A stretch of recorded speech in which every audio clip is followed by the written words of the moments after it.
बोलो श्री प्राणनाथ प्यारे की जय।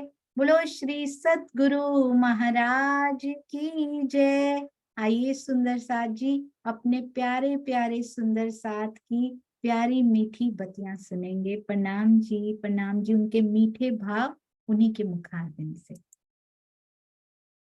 हाँ जी, चांद कमल आंटी प्रणाम जी।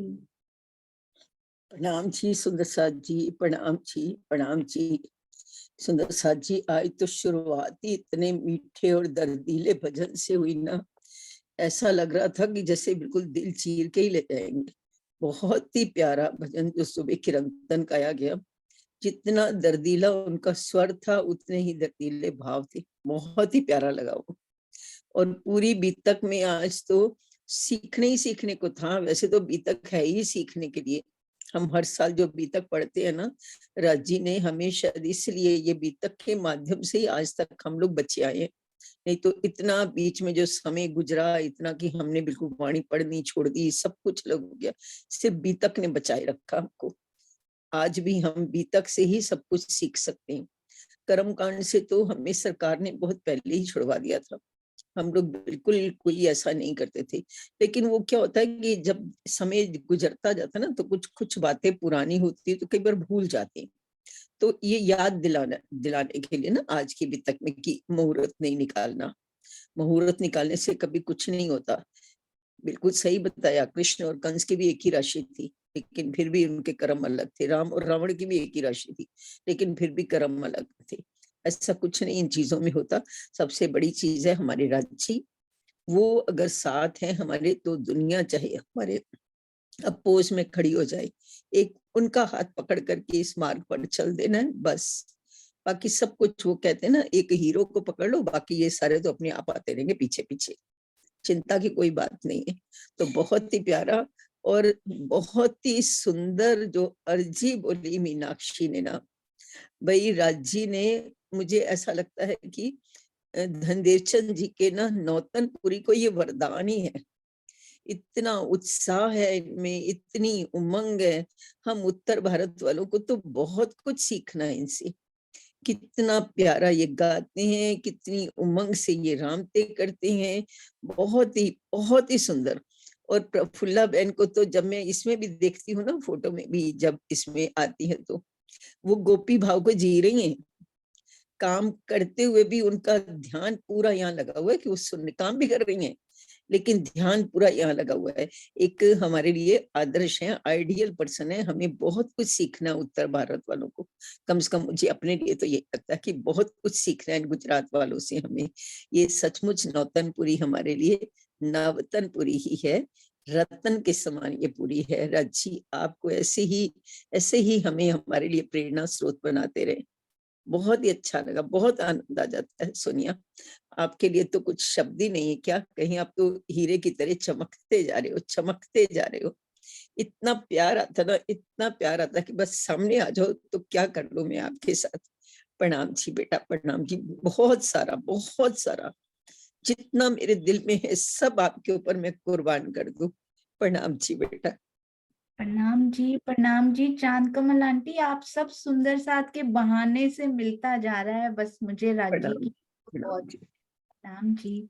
सब करने करावन वाले वही हैं। और सुंदर साथ जी, अभी अभी चांद आंटी ने बोला ना, जामनगर के, सूरत के ये सुंदर साथ हैं। हम ना एक बहुत सुंदर वीडियो हमारे जीएल तनेजा जी ने हमें भेजा है, तो जरूर उनका हम दर्शन करते हैं। देखिए क्या दिखा रहे हैं।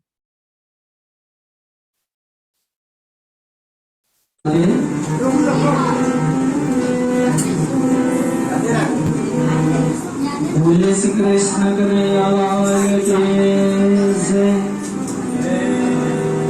श्री प्राणनाथ निज मूल पदे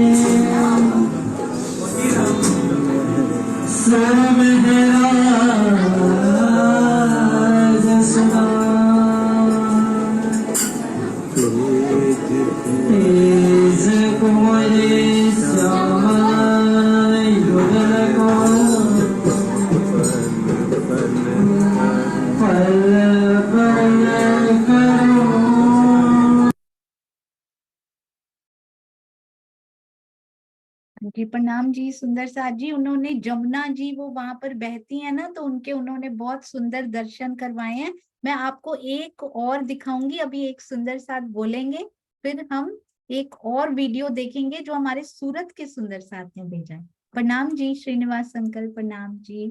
प्रेम प्रणाम जी, प्रेम प्रणाम। सुंदर साथ जी, आज विषय तो वही था जो कल भी था कि श्री देवचंद जी का हरिदास जी से शिक्षा ग्रहण करना।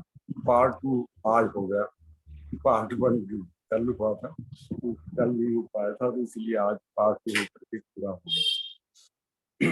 अनुबत्रा बहन जी के द्वारा जो वाणी गायन किया गया, हादी मीठे शुकन हके कैसी रोई रोई, और तुम भी सुन सुनो रोई सी पर होश में न आवे कोई। अति सुंदर मीठा भाव और उनके चरणों में प्रेम प्रणाम। बहुत ही सुंदर और बहुत ही मीठे शब्दों के अंदर ये गाया गया। देवचंद जी जो भोजनगर चले जाते हैं तो इसकी सूचना उनके जो गुरु थे हरिदास जी, वो उनके माता पिता को दे देते हैं और माता पिता भी भोजनगर ही आ जाते हैं।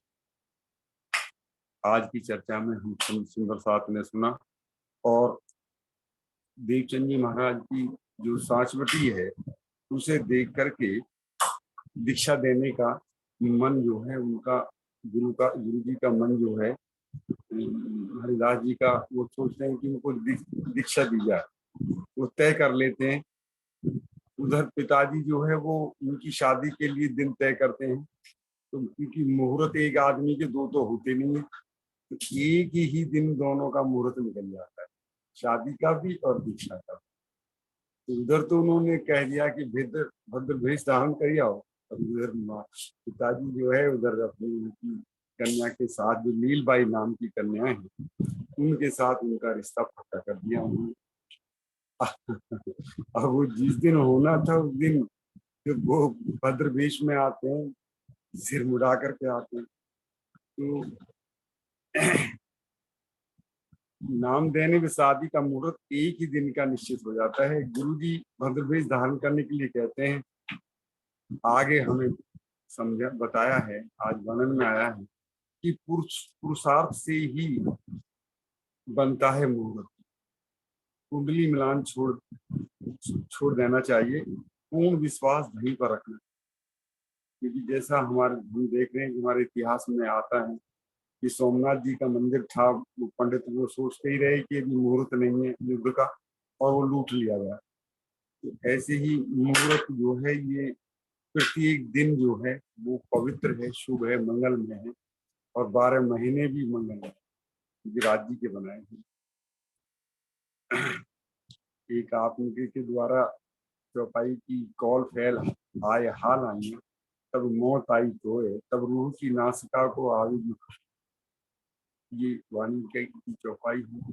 जब हम अपनी कॉल फैल पर आ जाएंगे और फैल से फिर हम अपने हाल में आ जाएंगे, तो हमारा जो जीव का अंतस्करण है, मन है, ये मर जाएगा, और हम जीव के जो अर्श की तरफ से जो जीवित हो जाएंगे, और हम खुशबू 25 पक्षियों का सुख हमें मिलना शुरू हो जाए।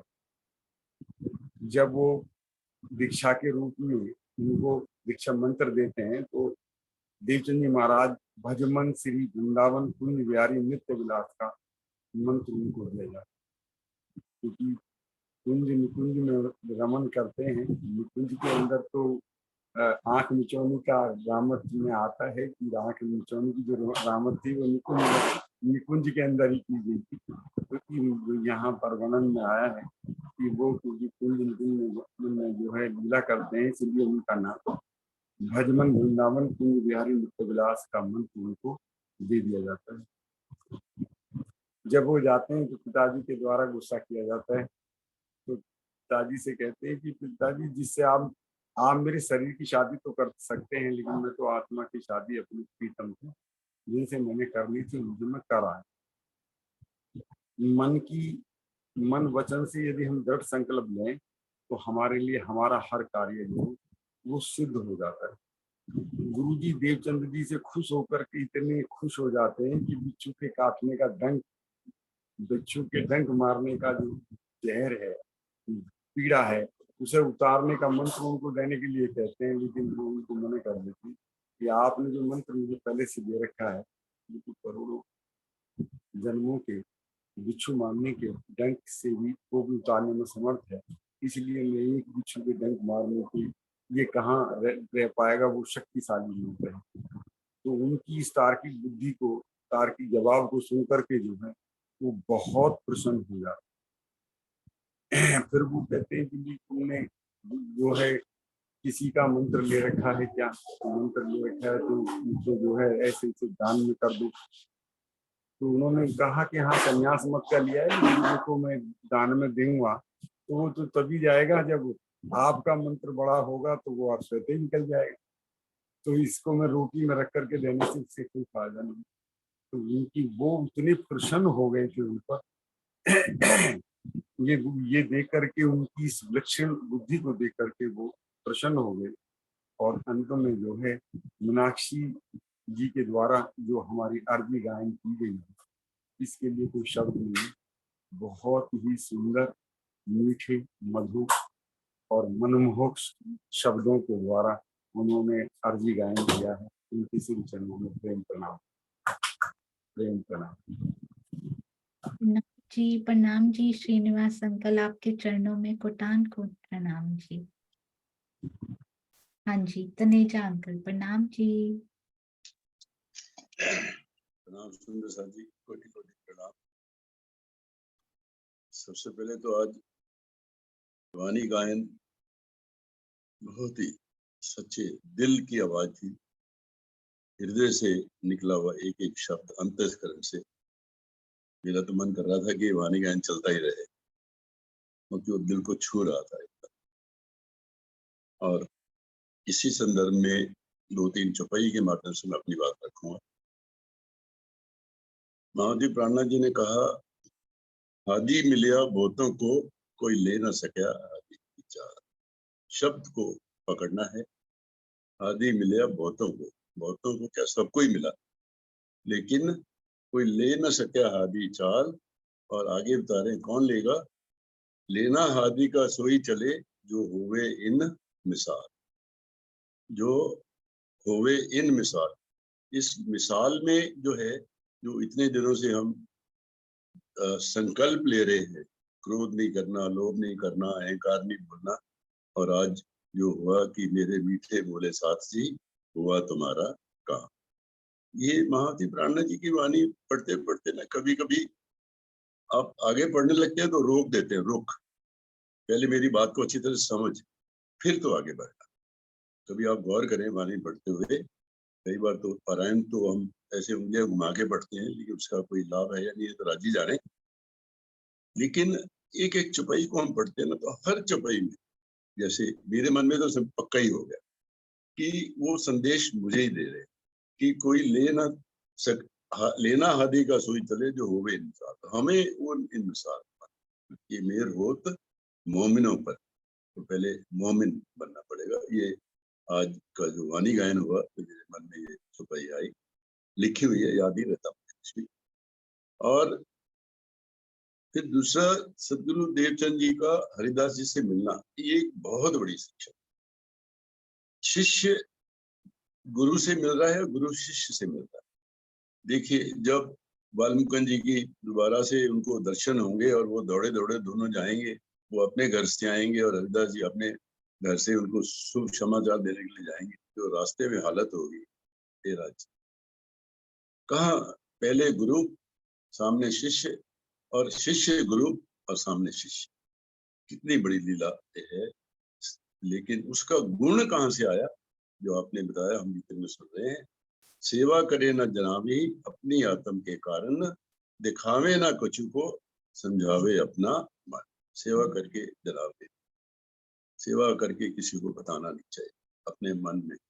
राजी कहते हैं यहाँ तो यहाँ नेम प्लेट लगा ले या मेरे यहाँ लगा ले, तेरी इच्छा है, जहाँ तू चाहता है। यहाँ की नेम प्लेट लगते हैं, तालियां बजती हैं, लेकिन वहां की नेम प्लेट आएगा तो तेरे के साथ मैं झीलना करूंगा, मैं तेरे साथ कुंज कुंज में खेलने के लिए जाऊंगा, तेरे साथ मैं हौज कौशल ताल चलूंगा। यहाँ की तालियां तो सिर्फ एक पल के लिए होंगी, उसके बाद सब खत्म, कुछ। और तीसरी बात जो आज की अभी तक का सारांश में समझ में आई कि दुनिया अपनी दनाई से लेने जाए तो हम अपने आप को बहुत चतुर समझते हैं। दनाई मतलब चतुर। तो दुनिया अपनी दनाई से लेने चाहे दोनों, हम अपनी चतुराई से ना समझते हैं कि कई बार तो, अब तो खैर जब से ब्रह्मवाणी आई तो किसी के दिमाग में नहीं आता होगा, लेकिन पहले होता था ना कि कौन देख रहा है, कौन देख रहा है, कुछ भी कर लेते, अंदर दर्शन करके आए, बाहर आके कौन देख। महावती प्राणा जी कहते हैं सब कुछ मैं देख रहा हूँ। और आगे इसी के प्रसंग को दूसरी चौपाई में कहते हैं, अरस लो या दुनिया दो पाइए ना एक उठाओ। ये हमने तय करना है। ये बीतक सारी हमें यही सिखाएंगी, अरस लो या दुनिया, मैं इधर जाऊं या उधर जाऊं। महावती कहते हैं तो इधर ना जा ना उधर जा, तो मेरी तरफ आ, तुझे किधर ही नहीं जाना, तो मेरी तरफ आ जा। ये वाणी हमें सिखाती है, साक्षात बोलती है। महावती प्राणा जी साक्षात बोल बोल कर, जैसे ये बीतक के साथ हम चल रहे हैं ना, तो हमें भी लग रहा है कि मैं परिक्रमा कर तो नहीं रहा, लेकिन मैं देख रहा हूँ हरिदास जी के मंदिर में देवचंद जी परिक्रमा कर। आगे का मन में भाव आना चाहिए कि मैं भी कर रहा हूँ, लेकिन अभी एक साक्षात लीला जो हो रही है ना, यही महावती प्राणा जी की वाणी बिल्कुल साक्षात लीला है। तो बहुत ही सुंदर दिल से ये अभी तक चल रही, बहुत आनंद आ रहा है। अंत में मैं आप सबको श्री पांच नौतनवीर धाम में निमंत्रण देना चाहूंगा। अभी हमारी बहन ने कहा कि उत्तर भारत में बैठे हैं, तो एक बार सिर्फ आप ट्रेन में बैठ जाओ, आगे की सेवा मैं करूँगा। आप नौतनपुरी धाम आइए, देखिए कितने लाभ है नौतनपुरी धाम। साक्षात यमुना जी का दर्शन, और जब सदगुरु देव जी ने यमुना जी को दर्शन प्रकट किया, तो वो जो आपने अभी देखा, थोड़ा वीडियो अच्छे से नहीं बनी, अंदर जहाँ 400 वर्ष के लोग उस अमृत जल को लेके जाते हैं, तो यमुना जी जब प्रकट हुई तो कहीं ना कहीं तो समाना है ना। तो बाहर एक सुंदर कुंड बना हुआ है, जिसको कौज कौशल ताल कहा जाए तो कोई बुराई, उसकी वो ये नौतनवी धाम की महिमा, उस खिजड़ा वृक्ष की जिसके नीचे बैठकर देवचंद जी ने सारी लीला की, उसका आप दर्शन करें। और फिर महावती प्राणा जी ने प्रकाश ग्रंथ में कितने गुण गाए हैं खिजड़ा वृक्ष, कितने देवचंद जी के गुरु की महिमा गाई है, उसका दर्शन करें। जहां पर साक्षात राजी ने देवचंद जी को दर्शन दिया भागवत के माध्यम से, वो श्याम जी के मंदिर का दर्शन करें। गांगी भाई जो देवचंद जी के सबसे पहले शिष्य बने है ना, उनका घर चाकला मंदिर का दर्शन करें। और फिर जहां पर सदगुरु देव सिंह जी ने अपनी अंतर ध्यान की लीला की, राज मंदिर है, उसका दर्शन करें। और फिर महावती प्राणा जी का प्रकट स्थान गेड़ी मंदिर, उसका दर्शन करें। तो आप सबको मैं तो कौन होता हूँ, लेकिन जब भी मेरी किसी से बात होती है तो मैं कहता हूँ एक बार तो आप आओ। मैं आज से लगभग 25 या 26 साल पहले पहली बार मैं आया था, 98, जिसको आज 25 साल हो। तो मुझे एक सुंदर साहब मिला था, तो उन्होंने कहा तुम ये आए हो ना, ये तुम्हारा नसीब है कि इस द्वार के अंदर घुसने के अंदर आने के बाद, जो मुख्य द्वार है नौतनपुरी धाम का, उसके बाद तुम्हारा ये पुराना तन खत्म हो गया, ये नवतनपुरी मतलब आपको नया तन मिलेगा। और देखिए तारतम मंत्र मिलने के बाद तो नया तन मिलेगा ही, वो नया हृदय, वो पुराना बीज जीव तो मर गया, तारतम मंत्र के बाद जो हमारा जीव चलता है, ये है नौतनपुरी धाम की महिमा भी। और देखिए वो 25 साल पहले में आया था, और राज्य ने अब यहीं पर ही रख लिया परमानेंट। तो ये राज्य की लीला है, है। तो आप सबको मेरा निमंत्रण है, आप आए, और बहुत ही खुशी होगी। कभी तो मौका लगाकर आने का इच्छा रखें। मैं तो सुंदर साहब, कई सुंदर साहब मेरे गांव के हैं, तो कहते हैं मैं नहीं आ पाता, तो मैं ऐसा करता हूँ, मैं टिकट बना के भेज देता हूँ, फिर देखता हूँ राज्य लाते हैं नहीं लाते। प्रणाम, बहुत बहुत प्रणाम। बोलो श्री प्राणनाथ प्यारे की। प्रणाम जी, आपके सस्नेह निमंत्रण के लिए बहुत बहुत आभार।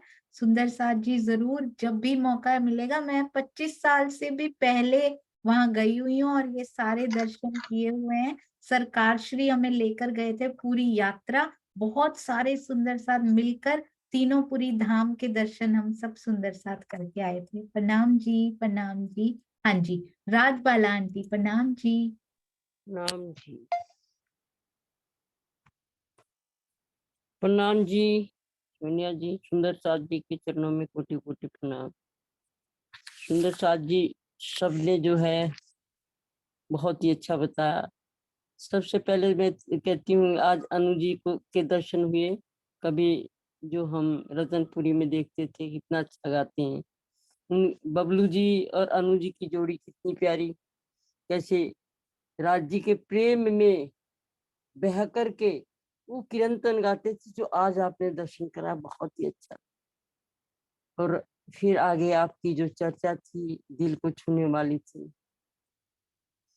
कि ये थे राधा बल्लभी सेवक कारज आत्म सेवा बांके बिहारी की करे सकी भाव।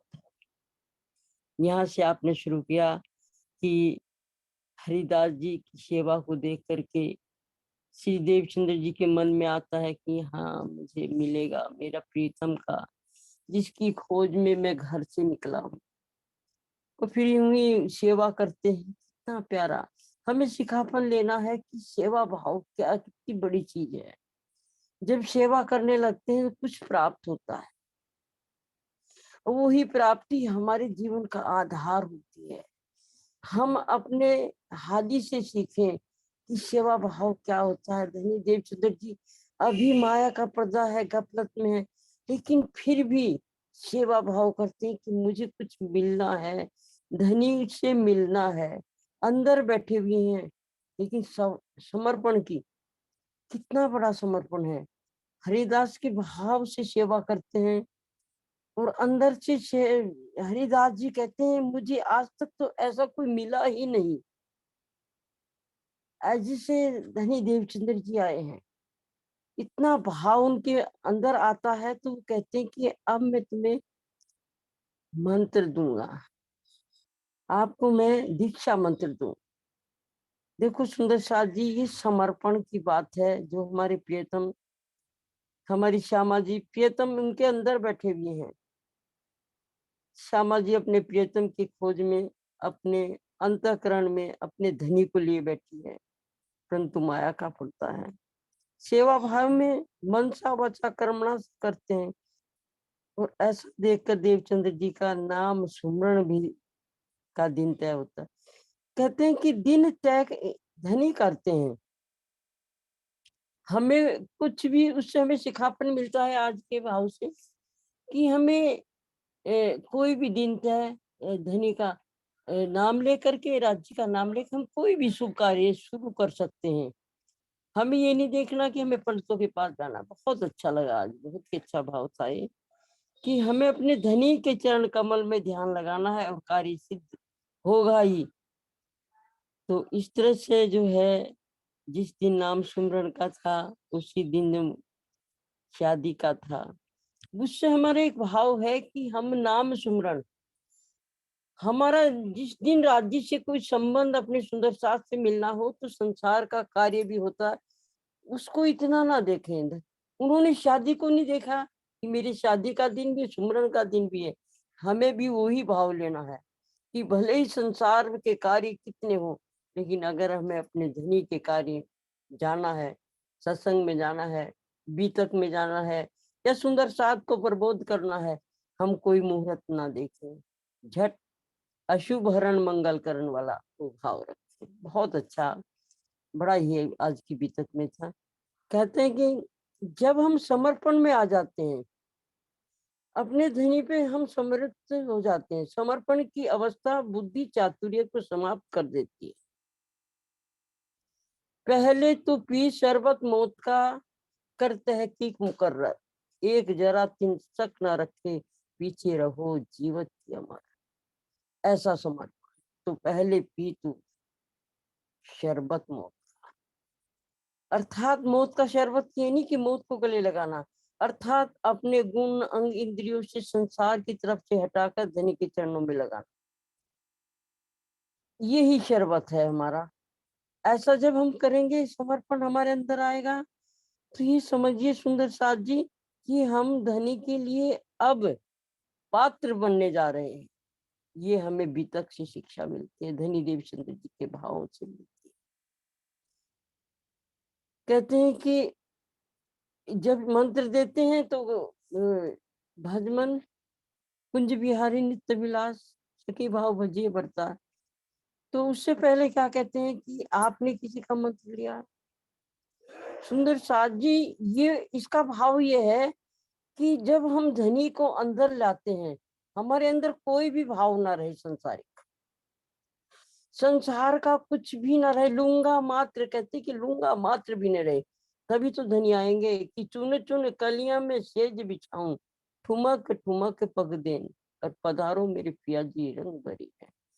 ये काल रात्रि जो है, लैलतुल कद्र की जो रात्रि है, हमें अपने हृदय कमर को जो है बिल्कुल ऐसा बनाना है कि अर्ज तुम्हारा मेरा दिल है, तुम आए करो विश्राम। जब यहाँ ये कलियां काम क्रोध मद लोभ अहंकार की सब निकल जाएंगी, तो धनी ठुमक ठुमक करके हमारे अंदर आ जाएंगे, हमारे हृदय कमल में निवास करेंगे, कुछ जाएंगे नहीं, कैद में पड़ जाएंगे। और वो हमारा है चितवन का रास्ता। वो धनी के चितवन में बैठ कर की एक घड़ी तू मुझको भी दिया कर, क्या 64 घड़ी दुनिया में लगी रहती है, कि एक घड़ी धनी मुझे भी। धनी स्वयं कहते हैं तो हमें सुंदर साची वो घड़ी देनी है, और उस घड़ी का सरूर चढ़ा रहे हमें, ऐसा सरूर पूरे दिन चढ़ा रहे, फिर शाम को सोते टाइम फिर वो सरूर में हम खो जाए। वही तो है, क्या है, रंग परवाली प्याजी को, रंग परवाली प्याजी का मंदिर बन जाए। ये सब हमें सिखापन जो है बीतक से मिलता है।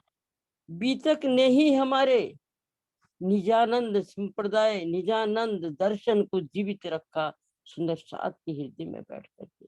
बहुत ही प्यारा आज आपने इतना बताया। ये शब्द आपके ऐसे लगते हैं जैसे कि प्रभावित होते हुए कि जमुना जी जो है परम धाम में बह रही है, वो हमारे अंदर आ रही है। जमुना जी क्या है, राज्य के दिल का बहता हुआ प्रेम रस, वो जो हमारे दिलों में आ रहा है ऐसे संपर्क करके। किसके माध्यम से? बीतक के माध्यम से।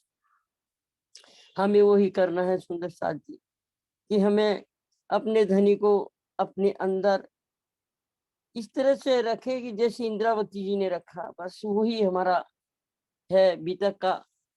ये नहीं है कि हम बीतक करते हैं, सुनते हैं और उसको कानों से सुना और दूसरे कान से निकालता है, लेकिन उसको ग्रहण करना है। कहते संसार के अच्छे अच्छे वस्त्रों को पहनना, स्वादिष्ट भोजन करना, हीरे मोतियों के हार पहनना, ये तो संसार की गति जो बाहर होती है। हमें हीरे मोतियों का, राज्य के गले में कैसे हीरे मोती के हार है, वो अपने अंदर लाना। बस यही है कि पट पहरे खाए चीकना है जेवर श्रृंगार, हक लज्जत आई मोमिनो तो तुम्ही करी मुख्तार। जब वो हक लज्जत हमारे अंदर, तो संसार हमारे लिए बिल्कुल हो जाएगा। यही हमें शिखापन मिलता है बीतक से, कि धनी देवचंद्र जी ने क्या भद्र वेश किया, श्रृंगार नहीं किया। श्रृंगार तो अंदर से किया उन्होंने, जो दुनिया को दिखाई नहीं किया। ये हमें समझता है। बहुत ही प्यारा, बहुत ही अच्छा। इसके लिए क्या शब्द में लाऊं, मेरे पास नहीं शब्द है। सुंदर साथ जी, आप सबके चरणों में कोटि कोटि प्रणाम। कहने को तो बहुत कुछ है, जो श्रीनिवास जी ने कह दिया, मैंने सब वही नोट कर रखा जो वो कह रहे थे, लेकिन उसे कहने की जरूरत नहीं थी, इसलिए बस अपने धनी के 2 शब्द में बहाव आए जो हमें करना है। प्रणाम जी सुंदर साथ जी। जी प्रणाम जी राजमाला आंटी, प्रणाम जी। हाँ जी, हाँ जी दुष्यंत भैया प्रणाम जी। प्रणाम जी दीदी, प्रणाम जी सुंदर साथ जी। मैं क्या बोलूं, सभी सुंदर साथ जी ने इतने सुंदर सुंदर भाव कहे। हमारे श्रीनिवास जी की सेवा इतनी सुंदर, जिस तरह से एक प्रोग्राम की मिनट्स होती है ना, उस तरह से वो चर्चा के सूत्र बनाते हैं। और राजबाला दीदी के पास तो इतना भंडार भरा पड़ा है, बहुत ही ज्यादा, सब सुंदर साथ। और जब चांद दीदी बोलती हैं तो मुझे उनका जो ना मुझे ममत्व सुनाई देता है वो सखी हमारी धाम की आत्म संबंधी, जैसे बड़ी बहन और माँ में कोई फर्क नहीं होता ना, वो ममत्व मुझे हमेशा उन कानों में उनका ममत्व ही आता है। और गुजरात की धरती तो धन्य उसी दिन हो गई थी जब हमारी रूह अल्लाह श्यामा महारानी जी के चरण कमल वहां आए। नहीं, प्राणनाथ जी के अवतरण प्रकटन की वो भूमि है। और आज कनेजा साहब ने दर्शन कराए जमुना जी के, उनका कोटि कोटि उनको प्रेम प्रणाम जी, बहुत बहुत आभार। मीनाक्षी जी और सारे गुजरात सुंदर साथ जो गुजरात से हैं, सारी गुजरात की भूमि धन्य, सब गुजरात के सुंदर साथ धन्य, सबके चरणों में प्रेम प्रणाम जी। और संक्षेप में करने की कोशिश करूंगा। सबसे पहले जो आज वाणी गायन अनु जी से सुना, वो वो मधुशी बहुत देर तक रही। मैं अपने को संभाल नहीं पाया कि राजी मतलब हादी सुकन हक्के कहेगा रोए रोए। हमारी श्यामा महारानी ने हम सुंदर साथ को, ब्रह्मंगनाओं को रो रो कर जगाया। हम उनकी बात सुन सुन के रोए भी, लेकिन होश में नहीं आए। एक अपराध किया, एक उनकी वाणी में एक लाइन आई थी, वो मैं भूल गया चौपाई। हमने वो अपराध किया, उसकी सजा इतनी बड़ी। वो अपराध किया कि हम बोले राजी से, हे प्रियतम, जैसा आप कह रहे हो ना, ऐसा तो हो ही नहीं सकता। चाहे हमें आप 100 बार आजमाए के देख लो, ऐसा तो हम कर ही नहीं सकती कि हम आपको भूल जाएं। और पिया जी ने कहा, पर ऐसा देखोगे तिलस्म जो सबे हुई फरामोश, इलम देव मेरा बेशक तो भी ना आओ माहे होश। अगर मैं आपको अपना इलम भी दे दूंगा, तब भी आप होश में आने वाली नहीं हो। तो अब इलम भी आ गया, अब भी हमें होश नहीं आ रहा, अभी भी राज्य की बात वो नहीं लग रही। और उनके वाणी गायन में एक अनु जी के चरणों में कोटान कोट प्रणाम, एक जो शब्द आया, हक बैठे दिल दे के। राज्य ने तो अपना पूरा सर्व समय दिल दे ही रखा है, हमको अपनी मेहर की परछाई में लेके मूल मिलावे में बैठाए के खेल दिखाया, लेकिन हम जाग नहीं रहे।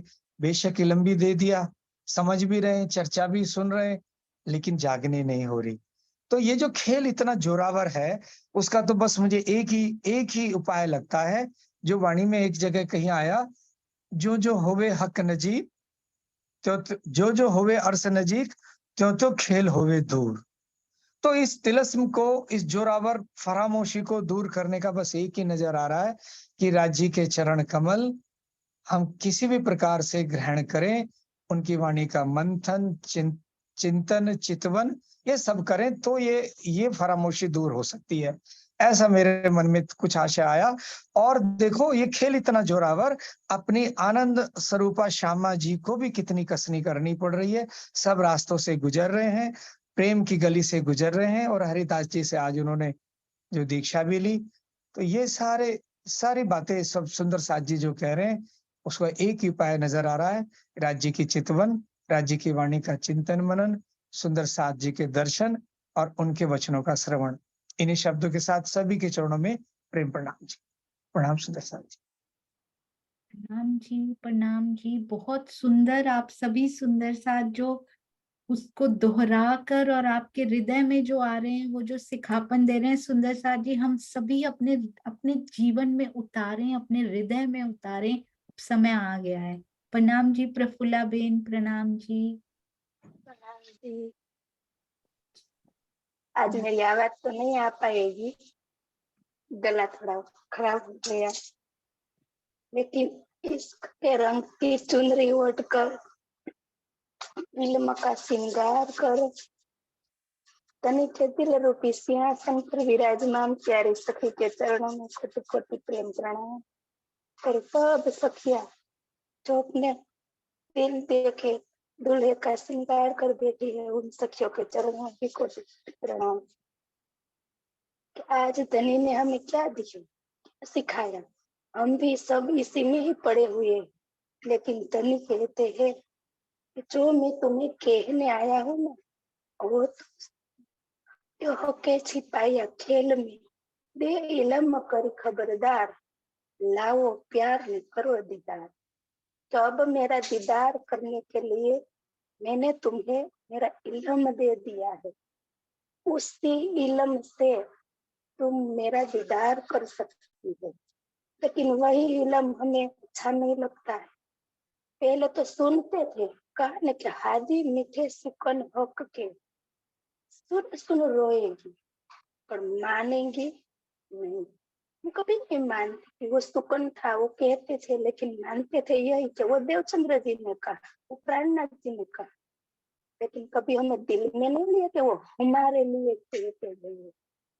आज वो दर्द वो सुकन में इतना चुभता है, इतना चुभता है, इतनी ये मेरे लिए कहे थे और मैं मान नहीं। तो आज फिर रो रो कर पुकार कर रही हूँ, बस तू चाहिए, तू चाहिए, वो कुछ नहीं चाहिए। तो वो झलक भी तनु हमें बहुत जल्दी ही देने वाले है, क्योंकि ये माया हमारा कुछ नहीं बिगाड़ सकती है। कि अब माया हमारे पीछे चलती है और हम धनी से संग चलते हैं। धनी के संग चलने वाली दुल्हन कभी अकेली नहीं होती, क्योंकि उसका प्रियतम ही उसकी ताकत है, और वही ताकत को लेकर हम इस जागरण ब्रह्मांड में आगे चले गए। तो धनी हमें कभी पीछे कदम नहीं मोड़ने देंगे। प्रेम प्रणाम। सब लाडली रूहों के चरणों में प्रेम प्रणाम। क्योंकि हमारा जो बंगला जी दरबार सजा है ना, उसमें तो रूह बारी बारी वाणी बहन के लिए आती है, बारी बारी हल्दी बहन के लिए आती है, और फिर जो चर्चा की अर्चा होती है ना, उसमें भी भाग लेने वाली सब रूहों के चरण कोटि कोटि प्रणाम जी। प्रफुल्ला बेन, आपके हृदय से निकली हुई एक एक बात हम सबके हृदय में गई। ये गला कोई कोई बाधा नहीं डाल सकता उसमें। जब एक रूह हृदय से बोलती है तो दूसरे दिल तक जरूर पहुंच जाती है। आपकी मीठी वाणी चरणों में कोटि कोटि प्रणाम जी। प्रणाम जी। हाँ जी, अनिल भाई प्रणाम जी। प्रणाम जी दीदी। हाँ। दीदी, अब भी मैं बात कर रहा था कि जो भी बोलना था वो सब सुंदर सा सब सखियों ने बोल दिया।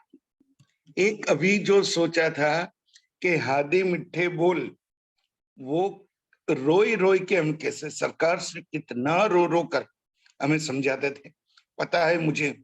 मैं तो एक ही बार उनके बहुत बहुत नजदीक गया हूं, लेकिन जो उन्होंने जो लाड दिया उसी में ही सब पता चल गया कि वो कितना कहते थे कि चितौनी पर भर देते थे, लेकिन ये जीव कुछ भी नहीं मान रहा था।